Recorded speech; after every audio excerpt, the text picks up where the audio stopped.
오늘 우리에게 주신 하나님의 말씀은 고린도전서 3장 1절에서 9절까지입니다. 고린도전서 3장 1절에서 9절까지입니다.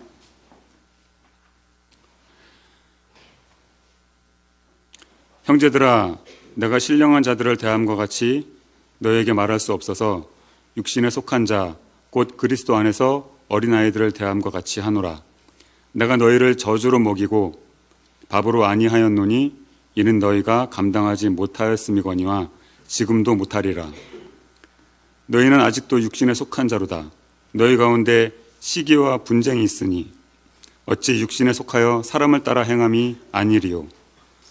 어떤 이는 말하되 나는 바울에게라 하고 다른 이는 나는 아볼로에게라 하니 너희가 육의 사람이 아니리요. 그런즉 아볼로는 무엇이며 바울은 무엇이냐? 그들은 주께서 각각 주신 대로 너희로 하여금 믿게 한 사역자들이니라. 나는 심었고 아볼로는 물을 주었을 때 오직 하나님께서 자라나게 하셨나니 그런즉 심는 이나 물 주는 이는 아무것도 아니로되 오직 자라게 하시는 이는 하나님뿐이니라. 심는 이와 물 주는 이는 한 가지이나 각각 자기가 일한 대로 자기의 상을 받으리라. 우리는 하나님의 동역자들이요 너희는 하나님의 밭이요 하나님의 집이니라. 아멘.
오직 자라게 하시는 하나님을 믿고 늘 복음 전하는 것에 힘쓰는 저와 여러분 되시길 주님의 이름으로 축복합니다. 영국 기독교는 1800년이라는 긴 역사를 가지고 있습니다. 우리나라에 처음으로 복음을 전했던 토마스 선교사님도 영국 출신 선교사님이십니다. 그는 미국의 제너럴 셔먼호를 타고 한국에 도착했지만 이 한국의 거센 저항으로 인해서 그 자리에서 바로 죽음을 맞이하게 됐습니다. 죽음의 순간에 가지고 있었던 성경책 하나, 그 하나를 가슴에 품고 자신을 죽이려고 했던 박충건이라는 사람에게 그 한문 성경이 전달되었고 1866년 9월 5일 대동강변에서 27세의 나이로 순교하셨습니다. 이후 토마스 선교사님의 성경을 전달받은 박충건은 크리스찬이 되었습니다. 영국에서 가지고 온 그 복음의 씨앗이 한국에 떨어졌고 그 복음의 씨앗을 통해서 하나님은 우리에게 믿음을 자라게 하시고 복음을 전해 주셨습니다. 하지만 문제는 2023년도 영국 기독교의 현실은 대개 안타까움을 자아냅니다. 현재 영국의 기독교인 중에서 예배를 참석하는 인원이 6%에 불과합니다. 지난주에 제가 가나안 성도, 안나가 성도에 대한 제가 이야기를 한 적이 있는데 영국은 가나안 성도가 무려 94%가 가나안 성도입니다. 그래서 말은 기독교 국가라고 하지만 예배를 참석하는 인원이 현격하게 줄어들고 있습니다. 수많은 교회들이 교회의 역할을 하지 못하면서 지역 카페로, 교회가 술집과 카페로 변하기 시작했다는 것입니다. 그림을 하나 보겠습니다. 이거는 런던 북부 머스웰 장로교회입니다. 너무 이쁘지 않습니까? 꼭 저 교회를 우리 한국에 갖다 놓으면 참 멋진 교회다라고 다들 지나가면서 칭찬을 많이 할 것입니다. 그런데 이곳 북부 머스웰 장로교회는 겉보기에는 일반 교회처럼 보이지만 실내로 들어가면 안타깝게도 그곳은 카페로 변해 있습니다. 이 모습이 바로 교회 안의 모습입니다. 머스웰 지역에 있는 이 장로교회 내부는 카페와 술집으로 변해서 이제는 더 이상 교회로서의 존재는 사라지고 그냥 사람들이 흥청망청 마시는 술집으로 변했습니다. 이런 사례는 영국에 수도 없이 많습니다. 이들은 형식적인 예배만 드리고 복음을 전하는 일은 선교사들이 할 일이지 우리의 역할이 아니다라고 생각하기 시작하자 그들은 기독교가 쇠퇴하기 시작했습니다. 교회마저 상업시설로 바뀌게 된 것입니다. 한국에도 있는 사례들이 있습니다. 제가 사례를 좀 들고 싶긴 했지만 설교 시간에 사례를 드는 것이 적절치 않을 것 같아서 제가 들지는 않지만 한국에도 조금씩 이런 일들이 생기기 시작했습니다. 복음은 생명체와 같습니다. 복음은 살아서 이렇게 움직이기 때문에 그 복음이 물을 주고 생명이 사라지지 않으면 그것이 아름다운 열매를 맺지만은 이 복음이 생명체가 생명을 잃게 되면 그곳에는 죽음이 이르게 되고 그리고 나중에는 기독교라는 것이 온데간데 없이 사라지게 되어 있습니다. 우리는 이 땅에 살아가는 우리의 삶에 항상 품어야 되는 거룩한 어떤 부담감이 있습니다. 그것은 바로 하나님 앞에 믿지 않는 영혼들에 대한 부담감입니다. 우리가 그 부담감을 품고 복음의 씨앗을 뿌리고 그리고 그것에 물을 주게 될 때 하나님은 그 일들을 통하여 역사하실 것입니다. 그런데 전도해야겠다는 거룩한 씨앗을 아예 품지 않고 우리가 살아간다면 우리도 영국과 같은 현실을 피할 수 없게 되는 것입니다. 오늘 본문은 고린도 교회의 여러 문제들 가운데 같은 교인들끼리 시기하고 분쟁하는 내용이 나옵니다. 그런데 문제는 이 시기와 분쟁은 궁극적으로 복음의 능력을 훼손시키고 있고 그리고 복음 전하는 것에 방해가 되고 있다는 것입니다. 우리 3절 말씀 같이 함께 읽어보겠습니다. 너희는 아직도 육신에 속한 자로다. 너희 가운데 시기와 분쟁이 있으니 어찌 육신에 속하여 사람을 따라 행함이 아니리요. 고린도 교회의 시기와 분쟁은 먼저 이들이 영적인 영에 속한 사람이 아니라 육신에 속한 자이기 때문에 나타나는 현상입니다.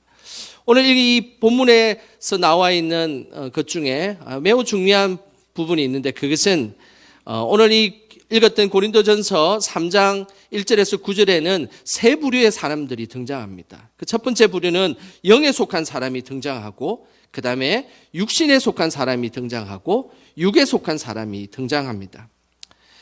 영에 속한 자는 1절에 신령한 자라는 표현으로 영에 속한 자를 말씀하고 있습니다.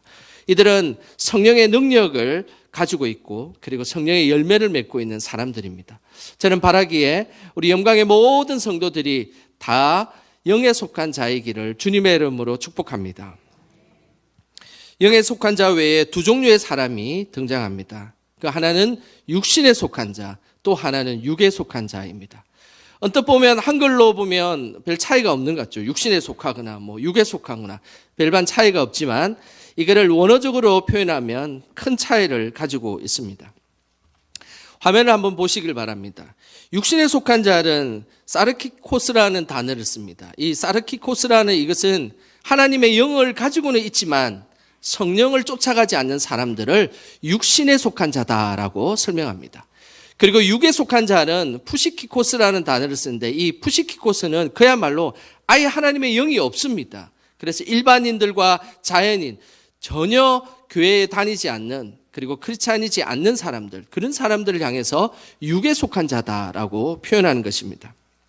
사도 바울은 고린도 교인들이 바로 육에 속한 자가 아니라 육신에 속한 자다라고 말씀하고 있습니다. 이들은 하나님의 영을 가지고는 있습니다. 그리고 복음의 씨앗이 그 가슴 속에 있습니다. 그러나 그 복음의 씨앗을 갖고는 있지만은 성령을 쫓아서 살아가지 않고 그냥 자기 마음대로 살아가고 있기 때문에 이들을 향해서 육신에 속한 자다라고 말씀하고 있는 것입니다.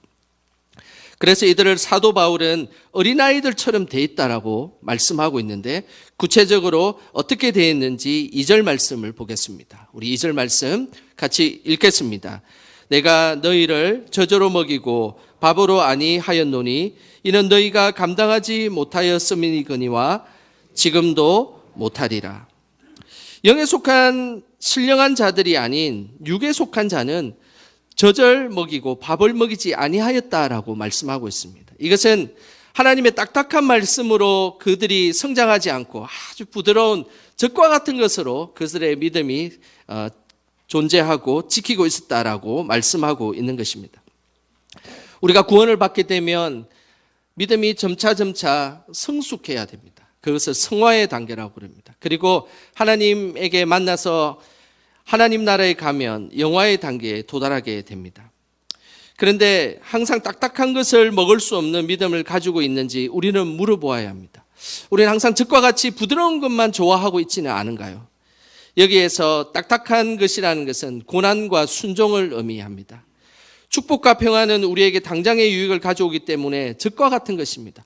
항상 우리가 축복하는 것 중요하지 않습니까? 그렇지만 그 축복만을 바란다면 우리는 항상 젖만 먹는 어린아이와 같은 신앙일 뿐이라는 것입니다. 하지만은 십자가를 지는 고난과 내 생각에는 이런 것이지만 그러나 하나님의 뜻은 이렇게 된다면 우리는 하나님 뜻에 맞춰가는 그 순종의 모습, 이것이 딱딱한 음식의 모습입니다. 우리 성도님들은 어떻습니까? 젖과 같이 아주 부드럽고 편한 것만을 먹기를 원하십니까? 아니면 내가 좀 불편해도 내 생각에 맞지 않아도 딱딱한 그 하나님의 말씀을 듣기를 원하십니까? 예레미야 28장에 보면 거짓 선지자 하나야와 그리고 예레미야가 나옵니다. 항상 거짓 선지자들은 평강과 달콤한 것을 전하는 자들이었습니다. 그 중에 하나야가 대표적인 사람이었습니다. 백성들에게 이제 바벨론이 쳐들어올 때쯤 돼서 그때에 바벨론 포로로 잡혀가는데 2년이면 돌아올 것이다. 그러면서 고난보다는 평안을 선포하였습니다. 그러자 백성들은 그의 말이 맞다라고 생각해서 하나야를 따랐습니다. 하지만 예레미야는 다른 이야기를 했습니다. 바벨론 침공을 하게 되면 너희들이 엄청난 고난을 받게 될 것이다. 그곳에서 믿음을 잃지 않고 승리해야 된다라고 예레미야는 이야기했습니다. 그리고 포로로 잡혀가는데 무려 70년이라는 긴 세월 동안 포로로 잡혀갈 것이고 그것을 감당해야 된다라는 것이 예레미야의 말씀이었습니다. 결국 하나야와 같은 거짓 선지자들은 달콤하고 젖과 같은 말씀을 전하는 것을 좋아했지만 예레미야는 이스라엘 백성들이 고난을 이겨야 하고 그리고 그 70년이라는 그 시간을 감내하며 믿음을 지켜야 하는 그 어려움을 말씀하게 되었습니다. 그리고 나서 70년이 지난 후에야 그제서야 자유를 얻을 것이다 라는 말씀을 전하게 된 것입니다. 여러분 같으면 하나야의 이야기와 그리고 예레미야의 이야기 중 어느의 이야기를 듣겠습니까? 그때 백성들은 어느 할 것 없이 하나야의 이야기를 다 들었습니다. 그렇구나. 2년 뒤에는 우리가 돌아오게 될 것이고 우리에게 평안을 줄 것이다 라는 이야기를 들었습니다. 하지만은 그 사실은 하나님의 말씀이 아니었습니다. 그냥 거짓 선지자의 허공을 맴도는 말이었을 뿐입니다. 이 내용에 대해서 예레미야 28장 11절에는 이렇게 말씀하고 있습니다. 우리 같이 화면을 보시면서 함께 읽겠습니다. 모든 백성 앞에서 하나야가 말하여 이르되 여호와께서 이와 같이 말씀하시니라. 내가 2년 안에 모든 민족의 목에서 바벨론 왕 느부갓네살의 멍에를 이와 같이 꺾어 버리리라 하셨느니라 하매 선지자 예레미야가 자기의 길을 가니라. 하나야는 이날에 다시 돌아오고 회복될 것이다 라는 것을 이야기했지만, 그러나 예레미야는 자신의 길을 걸어갔다라고 이야기합니다. 이건 뭘 의미할까요? 모든 백성들이 하나의 이야기에만 귀를 기울이고 달콤한 이야기만 귀를 기울였을 뿐입니다. 어느 누구도 예레미야 이야기를 귀담아 들으려고 하지 않고, 저 사람은 우리를 힘든 이야기만 자꾸 한다, 부담이 되는 이야기만 한다라고 치부했습니다. 그러면서 예레미야가 오늘 예레미야 28장 11절 끝부분에 선지자 예레미야가 자기의 길을 가니라 라는 이 표현은 아무도 예레미야와 함께하는 자가 없었다라는 말씀입니다. 그렇지만 중요한 것은 하나님의 그 엄중한 말씀은 예레미야를 통해서 선포되었다라는 사실입니다. 우리는 자신이 좋아하는 성경 구절을 100개를 암송하고 있어도 자신에게 부담이 되는 성경 구절을 잘 외우지는 않습니다. 그것이 우리들의 모습입니다. 만약 그렇게 된다면 우리의 신앙은 항상 잘못된 방향으로, 온전치 못한 방향으로 가고 있음을 기억해야 됩니다. 예수님을 통한 영광의 자리는 분명히 있습니다. 예수님 항상 우리에게 영광의 자리를 주기를 원하시고, 그리고 평안과 기쁨을 누리기를 원하십니다. 그러나 그 영광의 자리라는 것은 십자가라는 고난을 통과해야 얻을 수 있는 것입니다. 우리 영광의 성도들은 평소에 좋아하는 말씀에 축복과 평안 외에도 고난과 순종의 말씀이 다 포함되시기를 주님의 이름으로 축복합니다. 거짓 선지자들은 항상 달콤한 말, 평화, 축복에 대해서만 이야기했습니다. 이런 것을 먹고 자란 사람들은 결코 성숙하지 못합니다. 조그마한 핍박과 고난이 찾아오면 쉽게 넘어지게 되어 있습니다. 하지만 참된 선지자는 고난도 이야기하고 인내도 이야기합니다. 그래서 고난의 십자가를 지고 걸어가야 함을 말씀하고 있는 것입니다. 또한 인내로 하나님의 뜻을 기다리는 것입니다. 오랜 세월 하나님의 뜻이 이루어지도록 인내하며 그곳에서의 참된 성령의 열매가 맺히는 사람, 그 사람이 바로 하나님께서 원하시는 영에 속한 자, 신령한 존재인 것입니다. 하지만 이는 십자가의 고난과 인내를 배운 사람은 고난과 핍박이 찾아와도 결코 쓰러지지 않습니다. 오히려 그 고난을 인해서 연단되어 더 귀하게 사용되는 것입니다. 그래서 성숙된 사람은 항상 믿음 안에서 딱딱한 음식도 소화해내고 견뎌내는 것입니다. 하지만 육신에 속한 사람은 항상 눈에 보이는 것에 현혹되게 되어 있습니다. 세상적인 가치관에 의해서 항상 시기하고 질투하는 모습을 보이는 것입니다. 그 내용이 4절에 나옵니다. 우리 4절 같이 함께 읽겠습니다. 어떤 이는 말하되 나는 바울에게라 하고 다른 이는 나는 아볼로에게라 하니 너희가 육의 사람이 아니리요. 이들은 두 개의 파로 나눠졌습니다. 하나는 바울파, 하나는 아볼로파로 나눠졌습니다. 이것은 세상의 사람들이 지도자를 바라보는 모습과 동일했습니다.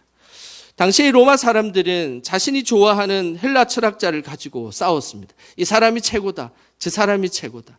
나의 참된 스승은 아리스토텔레스다. 나의 참된 스승은 아니다, 플라톤이다. 이렇게 싸우며 그들은 자신의 주장하는 스승이 올바르다라고 시기하며 분쟁하였습니다. 그 모습이 고린도 교회에도 고스란히 그 모습이 들어왔습니다. 참된 사도는 바울이다. 아니다, 참된 사도는 아볼로다라고 그들은 유치하기 그지없는 모습으로 신앙생활을 하고 있었습니다. 꼭 어린아이가 나는 아빠 편이다, 나는 엄마 편이다 라고 이야기하는 것과 동일한 것입니다. 그래서 사도 바울은 바울파와 아볼로파로 싸우는 사람은 하나님의 영이 없는 그런 육신에 속한 자다라고 말씀하고 있는 것입니다.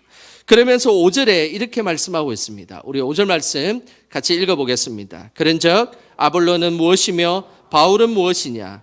그들은 주께서 각각 주신 대로 너희로 하여금 믿게 한 사역자들이니라. 사도 바울은 분명하게 이야기합니다. 너희들이 말하는 그 아볼로는 누구고 그리고 바울은 누구냐라는 것입니다. 주께서 주신 대로 너희를 믿게 하는 그냥 한 사역자에 불과한데 왜 너희들은 아볼로가 중요하고 그리고 바울이 중요하다라는 것을 강조하느냐라는 것입니다. 어린아이들처럼 굴지 말라는 것입니다. 그러면서 복음이 믿음 안에서 떨어져서 자라는 과정에 대해서 사도 바울은 설명합니다. 그 복음이 자라는 그 과정들을 잘 이해한다면 너희들이 결코 아볼로파와 바울파에 나누어서 싸우지 않을 것이다 라는 것이 사도 바울의 입장이었습니다. 6절과 7절 말씀 우리 같이 함께 읽어보겠습니다. 나는 심었고 아볼로는 물을 주었으되 오직 하나님께서 자라나게 하셨나니 그런즉 심는 이나 물 주는 이는 아무것도 아니로되 오직 자라게 하시는 이는 하나님뿐이니라. 사도 바울의 강조점은 6절과 7절에 반복되는 문장에서 나옵니다. 오직 하나님께서 자라게 하신다라는 것입니다.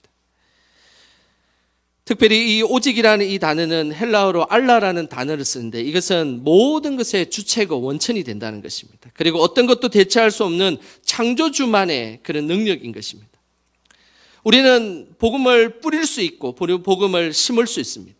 그리고 그 복음이 잘 자랄 수 있는 환경을 만들어주기 위해서 물을 줄 수 있습니다. 거기까지가 우리의 영역입니다.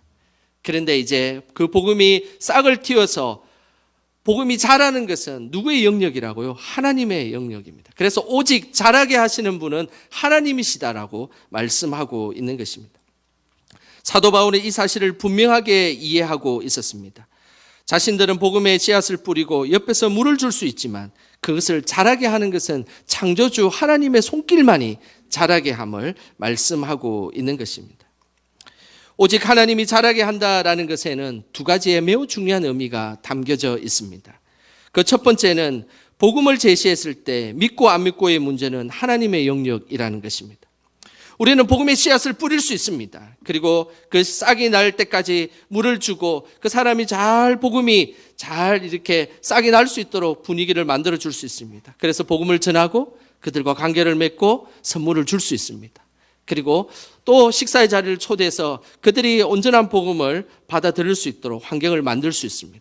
거기까지는 우리가 할 수 있는 영역입니다. 그런데 그 사람이 정말로 복음을 받아들일 것인가? 그 받아들여서 자신의 믿음이 성장할 것인가는 하나님의 영역이라는 것입니다. 그래서 그들을 위해서 우리는 기도할 수밖에 없고 그렇게 될 수 있도록 애를 써야 되는 것입니다. 전도 대상자가 복음을 받아들여서 싹이 나고 자라는 것은 하나님의 영역이기 때문에 환경과 토양을 잘 만들어주는 것이 필요합니다. 그래서 우리는 전도의 결과를 하나님께 맡겨야 합니다. 그래야만 복음에 대한 부담을 줄일 수가 있습니다. 우리가 복음을 받아들일지 말지의 결과에 집착한다면 우리는 절대 복음을 전할 수 없습니다. 혹시 저 사람이 복음을 받아들일까? 저 사람이 복음을 온전히 믿을까? 그런 고민을 만약 하게 된다면 우리는 주저주저 하다가 결국 복음을 전하는 타이밍을 놓치게 되고 그냥 안 하게 되는 일이 우리의 모습입니다. 그러나 하나님은 그런 걸 원치 않습니다. 그 사람이 받아들이든 받아들이지 않는 그것은 하나님의 영역에 맡기고 우리는 그냥 복음의 씨앗을 뿌리는 겁니다. 그리고 씨앗이 잘 움틀 수 있도록 물을 주고 환경을 조성할 뿐입니다.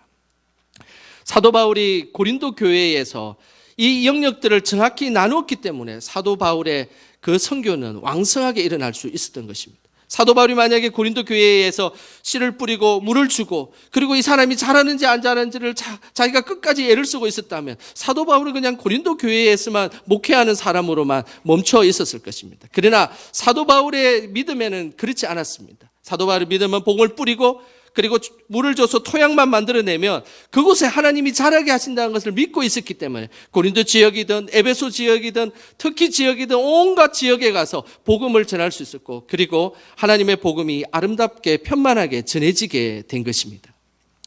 그래서 복음의 전도는 씨앗을 뿌리고 자랄 수 있는 환경을 만들어주는데 초점을 맞춰야 한다는 것입니다.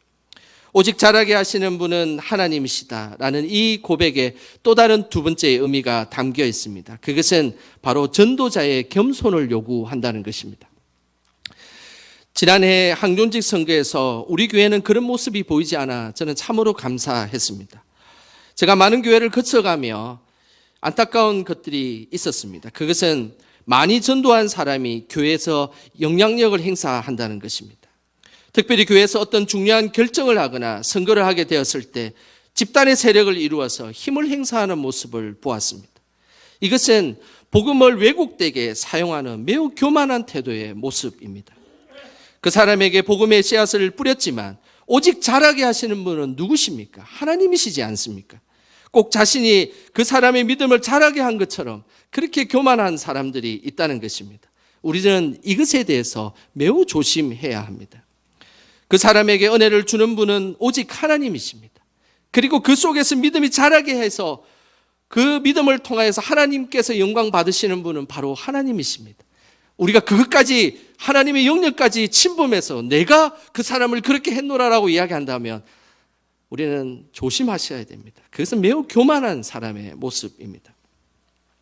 이 마음이 흔들리면 시기와 질투를 통해서 항상 교회가 분쟁하고 시끄럽게 되어 있습니다. 내 사람을 잡고 그리고 그것을 가지고 쥐 흔들게 되면 그것은 결국 어떻게 되겠습니까? 그 공동체는 항상 시기와 분쟁과 이 고린도 교회와 같은 똑같은 문제로 그 일들이 일어나게 된다는 것을 우리는 기억하셔야 됩니다. 오직 믿음을 자라게 하시는 분이 누구시라고요? 하나님이심을 우리는 기억해야 되는 것입니다. 우리가 하나님의 영역과 나의 영역을 정확하게 알고 그곳에서 봉사하고 사역하는 사람은 그 사람이 지나고 나면 그곳에는 아름다운 그리스도의 향기가 나오게 되어 있습니다. 그러나 그 사람이 인간적인 방법으로 그 일들을 행하게 된다면 그곳에는 인간적인 냄새가 날 것이고 그리고 그리스도의 향기는 나지 않게 된다는 것입니다. 저는 바라기에 우리 영광의 모든 성도들이 모든 일들을 행할 때 그곳에 그리스도의 향기가 가득하시기를 주님의 이름으로 축복합니다. 영국의 토마스 선교사님은 27세의 나이로 제대로 복음을 전해보지 못하고 죽음을 맞이하게 되었습니다. 당시 토마스 선교사님은 죽는 순간에 박충근에게 가슴에 품고 있던 성경책을 건네주었습니다. 박충근은 토마스 선교사님을 죽인 것에 대해서 큰 공을 세웠다고 뱃을길에 올랐고 그는 승승장구했습니다. 그런데 그에게 계속해서 잊혀지지 않는 기억이 있었습니다. 그것은 서양 선교사님을 죽였다라는 사실이었습니다. 그래서 어느 날 마페 선교사님에게 자신의 죄를 고백하고 나에게 세례 줄 것을 부탁하였습니다. 그러면서 박충근은 토마스 선교사님을 죽이는 순간을 이렇게 회고하였습니다. 내가 서양 사람을 죽이는 중에 한 사람을 죽인 것은 내가 지금 생각할수록 이상한 감이 들었다. 내가 그를 찌르려고 할 때 그는 두 손을 마주 잡고 무슨 말을 한 후 붉은 벨을 입힌 책을 가지고 웃으면서 나에게 받으라고 권하였다. 내가 죽이기는 하였으나 이 책을 받지 않을 수 없어서 받았노라. 박충근이 오늘 이야기하는 그 토마스 선교사의 모습은 그는 두 손을 마주 잡고 무슨 말을 한 후 무엇을 하고 있습니까? 기도하는 순간이었습니다. 그리고 붉은 벨을 입힌 책을 가지고 그에게 건네줬다는 것은 성경책을 건네줬다는 이야기입니다. 그러면서 그 사람 선교사님을 죽이긴 했지만 그 책을 받지 않을 수 없어서 간직하고 집으로 가져갔던 것입니다. 그러면서 한문으로 된 그 성경책을 하나씩 읽어보면서 그는 복음을 받아들이게 되고 예수님을 믿게 된 것입니다. 그러면서 나중에는 안주교회라는 곳에 장로님이 되셨습니다. 이 복음의 씨앗은 이것으로 멈추지 않았습니다. 토마스 선교사님은 가슴에 품고 내려서 한권을 전했지만 그 죽기 직전에는 자신이 죽을 것 같다는 그 직감을 가지게 됐습니다. 그래서 해변가에 자신이 그 영국에서 가져온 성경책을 다 해변가에 뿌렸습니다. 그래도 그 당시에 그 이수정이라는 그런 놀라운 분들이 계셔가지고 그 외국의 영어로 된 그 성경을 한문으로 다 바꾸어 있는 그것이 미리 우리 한국에는 정말 하나님께서 놀라운 은혜로 한자로 바꿔진 성경책은 미리 토마스 선교사님이 오기 전부터 그것이 만들어져 있었습니다. 그래서 그걸 들고 왔던 것이었습니다. 그래서 토마스 선교사님은 그 배에서 그 한문으로 된 성경책을 막 뿌렸습니다. 그리고 나서 그냥 별다른 그거 없이 목숨을 잃고 순교하셨습니다. 그런데 그 옆에 그 길을 지나가는 12살의 최칠량이라는 어린이가 있었습니다. 최칠량이라는 어린이가 그 중에서 토마스 선교사님이 뿌린 성경책 3권을 자신이 가져갔습니다. 읽을 수도 없고 이거 어떻게 해야 될지 몰라서 이 최칠량이라는 이분이 박영식이라는 분의 이 성경책을 건넸습니다. 이 박영식이라는 분이 성경책을 보니까 종이질이 예사롭지가 않은 겁니다. 아주 종이질이 좋고 너무 좋아 버리기에 너무 아까워서 그것을 하나씩 찢고 찢어가지고 자신의 집에 도배를 한 겁니다. 여기 붙이고 저기 붙이고 여기 붙이고 그리고 천장에도 붙이고 바닥에도 붙이고 도배를 했습니다. 어느 날 박영식이라는 분이 식사를 하고 있는데 자꾸 성경책이 눈에 들어왔습니다. 제가 도대체 무슨 말씀이 적혀져 있을까? 그것을 살펴보면서 하나님께서 그 박영식이라는 분의 마음을 감동시켰습니다. 그러면서 죽음에 대해서 생각하게 되고 영생에 대해서 생각하게 되고 심판에 대해서 생각을 하게 되자 복음이 그 박영식이라는 사람에게 전해지게 되었습니다. 그러면서 자신이 생각해 내가 예수님을 믿어야 되겠다는 마음이 생긴 겁니다. 그래서 그 당시에 왔던 선교사님들을 초대해서 예배의 처소로 만들었습니다. 그곳이 평양 최초의 널다리골 교회입니다. 그림을 한번 보여주시겠습니까? 이 교회가 바로 평양 최초의 널다리골 교회입니다. 그 집 안에는 성경을 도배했던 그 흔적들이 있습니다. 그리고 채칠량이라는 분, 그 12살이었던 그 채칠량이라는 분이 지금 저기에 서 있습니다. 지금 보는 이 널다리 교회는 이제 나중에 어떻게 이 교회가 성장했냐면 우리가 잘 아는 1907년 평양 대부흥을 일으켰던 장대현 교회가 바로 이 자리에서 장대현 교회가 나왔습니다. 토마스 선교사님이 뿌렸던 그 성경책 하나, 복음의 씨앗은 그렇게 아름답게 전해져서 하나님이 그들에게 믿음이 자랄 수 있도록 능력을 베풀어 주셨습니다. 그리고 그 믿음이 자란 것이 교회가 되고 그 교회가 또 폭발적인 성령의 역사가 일어나서 그 평양 대부흥이 일어나서 전 한국에 기독교가 번성하게 되는 폭발적인 일이 일어나게 된 것입니다. 우리는 누가 그것을 인간의 힘으로 할 수 있겠습니까? 하나님의 역사, 믿음을 자라게 하신 하나님의 능력, 그것만이 그것을 설명할 수가 있게 되는 것입니다. 죽음의 순간에 대동강 강가에 던져진 성경이 한국의 복음의 씨앗이 될 것이라는 것을 그 순간 누가 알았겠습니까? 그리고 그 복음이 한 사람을 변화시키고 교회를 세우게 될 것이라는 것을 누가 상상할 수 있었겠습니까? 우리도 그 복음의 씨앗이 전해져서 이 자리에 앉아 있고 그리고 예배를 드리고 있지 않습니까? 하나님의 역사는 이렇게 일어나는 것입니다. 복음은 생명력을 갖고 있습니다. 그래서 그곳에 씨를 뿌리고 물을 주게 되면 하나님이 역사하시면 그 복음이 자라게 되는 것입니다. 복음의 씨앗을 우리 성도님들도 이제 뿌리시길 바랍니다. 그리고 그 씨앗이 싹이 날도록 열심히 물을 주시길 바랍니다. 분명한 것은 하나님께서 그 씨앗을 자라게 하실 것입니다. 복음의 능력을 믿고 복음의 씨앗을 뿌려 하나님의 자라게 하심을 경험하는 저와 여러분 되시길 주님의 이름으로 축원합니다. 기도하겠습니다. 하나님 아버지, 지난날 복음을 알지 못했던 우리에게 복음을 고백하게 하심을 감사드립니다. 그 복음을 알지 못하는 자들에게 복음을 전하는데 용기와 지혜를 주시고 이번 예수 생명잔치를 통해서 많은 복음의 열매가 맺히게 하옵소서. 예수님의 이름으로 기도드립니다. 아멘. 이 시간